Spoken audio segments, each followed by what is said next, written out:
you doing? I'm out here day after Labor Day. It's Tuesday, and I'm out here with Mike Catino, and we're hunting an area. We're hunting a beach that it's a pretty affluent beach.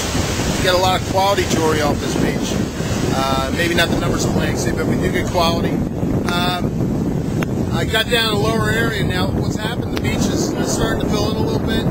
Light layer of clean sands come up, and it's covered a lot of the low spots. You can't really see a lot of the shells and rocks have been covered up, so it looks like a pretty flat beach. It's pretty nondescript.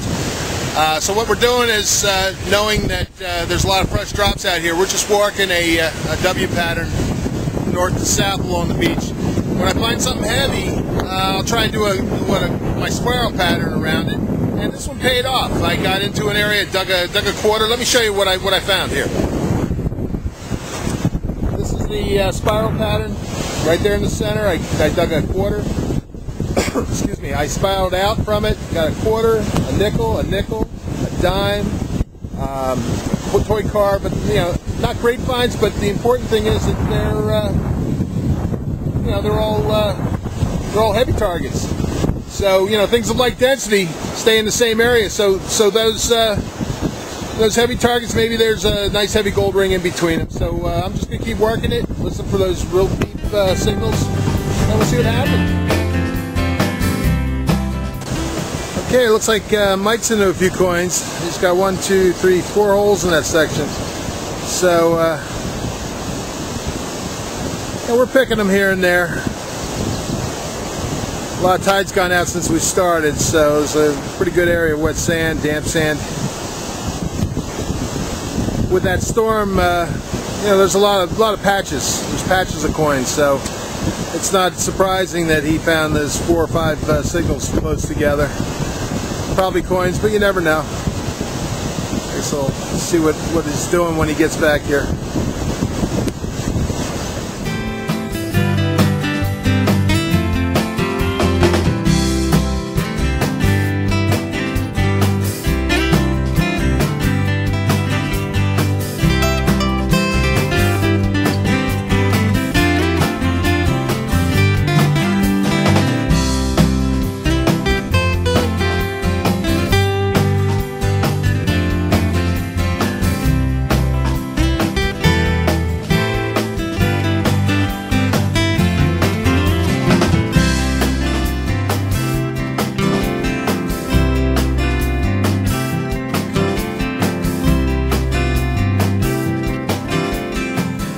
Okay, I'm out here with Dan today. We're working on a beach a little farther south than where I normally hunt. What's interesting about this totally different setup. The sand's been pulled down, and it's a few days after the Hurricane Earl, and what's happened is the bank that has formed has actually been cut into, and you can see what I'm talking about here. See down along the water, it's only a couple hours after high tide, but you can see where the bank, the newly formed bank, is getting cut into again. So hopefully targets are being cut out of it a little bit. We'll see what happens. There aren't as many stands out, lifeguard stands, but with targets moving around, we should be able to find an area maybe that's holding targets. So it's just going to be a matter of going to do some exploratory hunting. I'm going to work south, and Dan's working north, and I'll be back, see what happens. Well, we didn't do as much in the first location as we really expected to do. We picked coins, pennies, a few quarters, but a lot of light stuff, pennies and dimes. So we figured we'd head about 6-8 blocks down. Not a big difference here. But let me show you what we're looking at here. Got a little bit of a slope down in this direction. There's Dan working. We're just going to work this slope. There's a lot of accreted sand. You can see where the sand's accreted by the water since the storm. So I'm thinking like from where Dan is now up the slope to the very top where the dry sand meets it. So we're going to work in that area, maybe see what comes out. And I'll be back, and maybe I'll have something good to show you.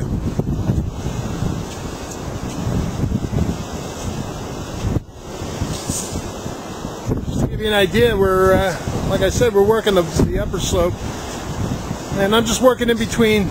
We're doing like a lazy S pattern through here, and that's where we're picking coins. I'm just working in between Dan's footprints. He was working between mine on the way up, and so you know, you get to cover an area pretty well.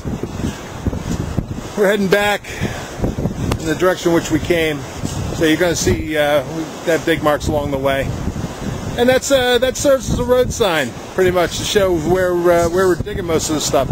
On the way up, we did an exploratory where we went all the way down to the water, all the way up to the top, and you know, on the way back we see where most of our coins came out of, so we use that as a road map. And you know, we stay in these areas because this is where most of the stuff is. So if we can shorten our route and keep our coils over productive ground longer, it saves a lot of time. You're not wasting a lot of time just walking the beach, listening to your threshold.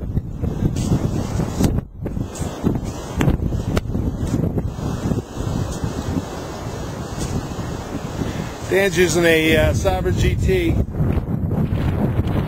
with a Sunray S12 coil.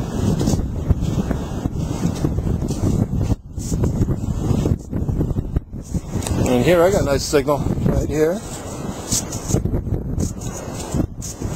Let's see what I can get out of this. Okay, here's the signal I just got. I'll just shake it out of my scoop. See what I got. And it's a quarter. That's pretty much been the name of the game the whole day, so we've been digging quarters, nickels. Digging some heavy stuff, but no jewelry yet.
What can I say? It's low tide.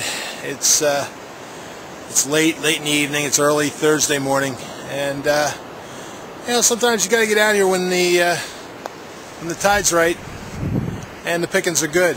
And I guess it wouldn't have made as much difference what kind of tide I got out here at, but the storm in this section came out under the boardwalk, as you can see, and it almost went all the way up to the houses.